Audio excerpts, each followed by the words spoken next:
అందరికీ నమస్కారం.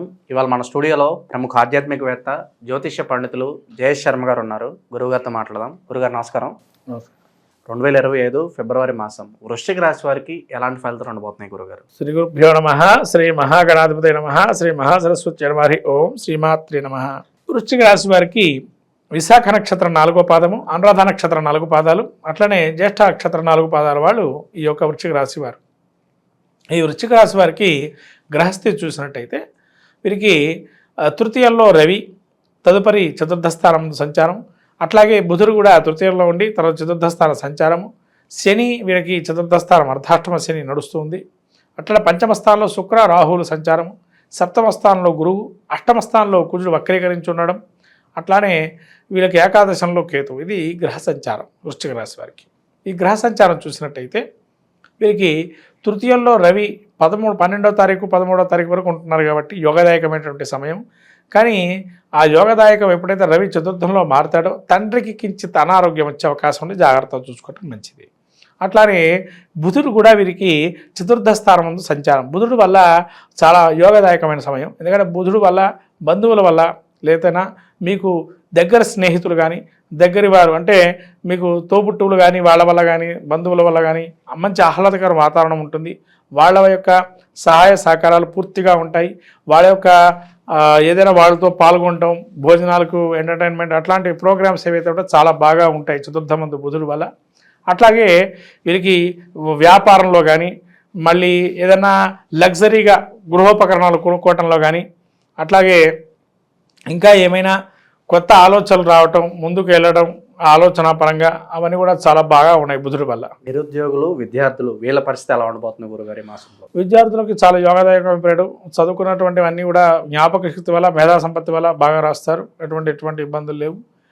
అయితే విద్యార్థులకి ఇంకా పోటీ పరీక్షల్లో మాత్రము కొంత ఇబ్బందికరంగా ఉంటుంది. పరీక్షల్లో మాత్రం బాగా పాస్ అవుతారు, అంతిమంగా మాత్రం. ప్రేమ వివాహాలు ఎవరైతే చేసుకోవాలనుకుంటున్నారో ఒక అడుగు ముందుకు పడే అవకాశం ఏమైనా కనిపిస్తుందా? ఇంకా ఇతర శుభకార్యాల విషయంలో కావచ్చు, శుభ కార్యక్రమాలకు సంబంధించి చూస్తే ఒకరికి మంచిదే. ప్రేమ వ్యవహారాలకు సంబంధించినవి కొన్ని బయటపడే అవకాశం ఎక్కువగా ఉంటాయి.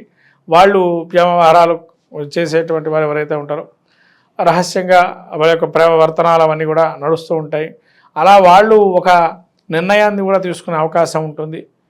బంధువులు చెప్పడమో లేదా దగ్గర స్నేహితులతో చెప్పి దీన్ని ఏదైనా రాజీ కుదుర్చుకొని ఒక వివాహం దాకా వెళ్ళే అవకాశాలు కూడా ఉండే అవకాశం ఉంది. కొత్తగా ఎవరన్నా గృహం కొనుక్కుందాం అనుకున్నా, ఏదన్నా వాహనం కొనుక్కుందాం అనుకున్నా అలాంటి వారికి ఎలా ఉండిపోతుంది? యోగదాయకంగా ఉంటుంది. వాహనాలు కొనుక్కోవాలన్నా, గృహాలు కొనుక్కోవాలన్నా, నూతన కార్యక్రమాలు, శుభ కార్యక్రమం, గృహారంభ గృహ ప్రవేశాదులకి వృశ్చిక రాశి వారికి యోగదాయకమైనటువంటి సమయంగా ఉంది. రాజకీయ సినీ రంగ ప్రముఖులకు ఎలా ఉండబోతుంది గురుగారు? కొంత గుర్తింపు కోసం చూస్తూ ఉంటారు కదా, అటువంటి వారికి ఎలా ఉండబోతుంది? ముఖ్యంగా సినీ నటులకి చాలా ప్రాముఖ్యమైన మాసంగా చెప్పండి. సినీ వాళ్ళకి కొత్త ఛాన్సులు రావటము, లేదా వాళ్ళ పాత్రలు గుర్తింపు రావటము, లేదా వాళ్ళని ఎవరైతే గుర్తింపు లేదు అనుకుంటారో ఆ గుర్తింపు లేదు అనుకున్న వాళ్ళు ఖచ్చితంగా గుర్తింపు అనేది వస్తుంది వాళ్ళకి. తద్వారా రాజకీయాల్లో కూడా వాళ్ళు రాణింపు ఉంటుంది. సినీ ప్రముఖులుగా బాగా రాణిస్తారు. అట్లాగే సినీ చరిష్మా ఉన్నవాళ్ళు వాళ్ళు దగ్గర తీసుకోవటం, మీకు అవకాశాలు ఇస్తూ ఉంటాం. అట్లా సినీ ప్రముఖులకి చాలా మంచి మాసంగా ఫిబ్రవరి ఉంది. రాజకీయ నాయకులకి కొంత ఇప్పటికే క్రియాశీలకంగా బయటపడుతుంటారు. అంటే వాళ్ళు ఒకటి చేసి చూపిస్తుంటే వాళ్ళని ఇది చేశారు అది చేశారని గుర్తింపు అనేది మెల్లిగా వస్తూ ఉంటుంది. కొత్తగా ఎవరన్నా వ్యాపారాలు పెట్టాలి అనుకుంటే మీరు ఏ రంగాలు సూచిస్తారు ఈ మాసం? కొత్తగా వ్యాపారం పెట్టుకున్న వారికి నాకు తెలిసేది చాలా బాగుంది. ముఖ్యంగా కాస్మెటిక్స్ లేదా విదేశీ సంబంధ వ్యాపారాలు కలిసి వస్తాయి వీళ్ళకి. అలాగే భూ కబ్జాలకు గురైన వారు, కోర్టు సమస్యల్లో చిక్కు ఉన్న వాళ్ళు ఉంటారు. అటువంటి వారికి ఏమైనా ఉపశమనం లభించే అవకాశం నాకు కనిపిస్తుందా గురుగారు? కోర్టు సమస్యలు ఉండేటువంటి వారికి ఈ యొక్క అర్ధాష్టమ శని ఏదైతే ఉందో ఖచ్చితంగా ఒక పరిష్కార మార్గాన్ని చూపిస్తున్నాయి. ఖచ్చితంగా వీళ్ళ కోర్టు సమస్యలు కూడా పరిష్కారం అవుతాయి. ఆకస్మిక ధనలాభం కావచ్చు, అనుకోని ప్రయాణాలు కావచ్చు, ఇవేమన్నా ప్రాప్తి అయ్యే అవకాశం కనిపిస్తున్నాయి ఈ మాసంలో? వీళ్ళకి అనుకోని ఇటువంటి ఏవైతే మార్పులు చేర్పులు ఏవైతే ఉన్నాయో ప్రస్తుతానికైతే ఈ మాసంలో ఎటువంటివి అవి లేవు. కాబట్టి తరచూ ప్రయాణాలు కూడా పెద్దగా ఉండవు. వీళ్ళు ఉన్న స్థితిలోనే ఉంటారు. కాబట్టి ఎటువంటి ప్రయాణాలు ఆకస్మికంగా ఏవి ఉండవు.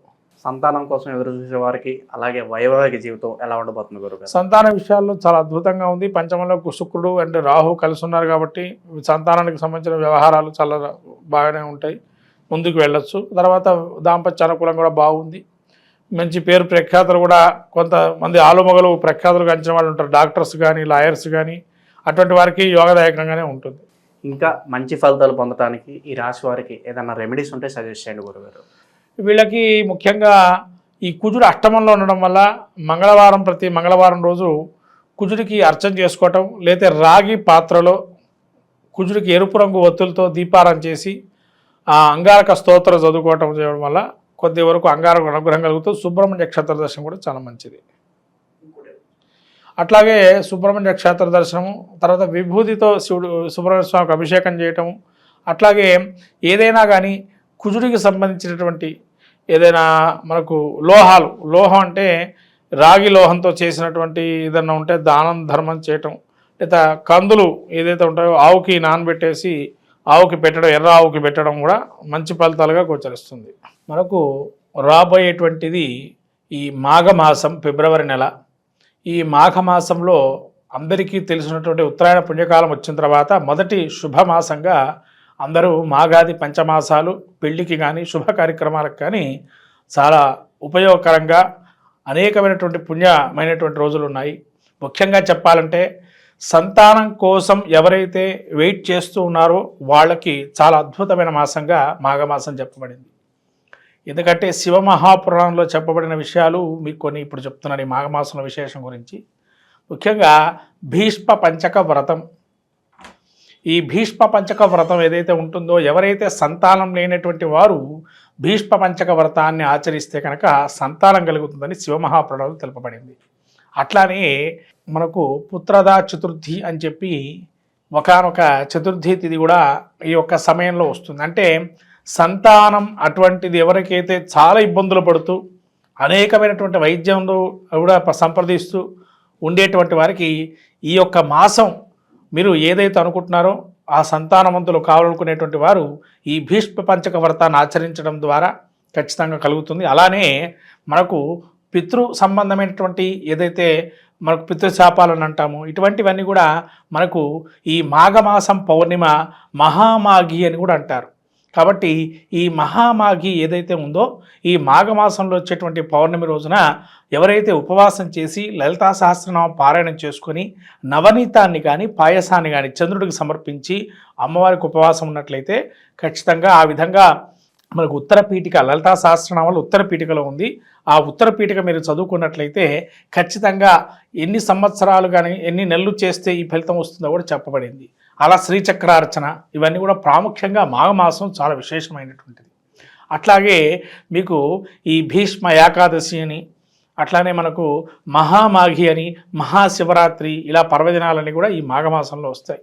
కాబట్టి ఈ 12 రాసుల వాళ్ళందరూ కూడా ఈ మాఘమాసంలో కూడా అనేక పుణ్య కార్యక్రమాలు నెరవేర్చుకొని అందులో మాఘ స్నానం అంటారు. ముఖ్యంగా మనకు మాఘ పురాణం కూడా ఉంది. అంటే పద్మపురాణం అంతర్గతంగా ఈ యొక్క మాఘ పురాణం కూడా ఉంటుంది. అంటే పద్మపురాణంలో ఎవరైతే విష్ణుమూర్తిని ఎక్కువగా వైశాఖ మాసంలో కానీ, అట్లానే మనకు కార్తీక మాసంలో కానీ, ఇట్లా మాఘమాసంలో కానీ ఈ పురాణాలు మన అందులోంచి తీసుకోబడింది. ఈ స్కాంద పురాణంలో కొంత, అట్లానే పురాణం మరి పద్మపురాణంలో కొంత ఆ భాగాలు తీసుకొని ఈ పురాణాలు ఏర్పడని. కాబట్టి ఈ మాఘ పురాణం కూడా మనకు స్నానాల గురించి తెలుపబడింది విశేషంగా. కాబట్టి ఎవరికైతే అవకాశం ఉంటుందో సముద్ర స్నానం అనేది చాలా విశేషము.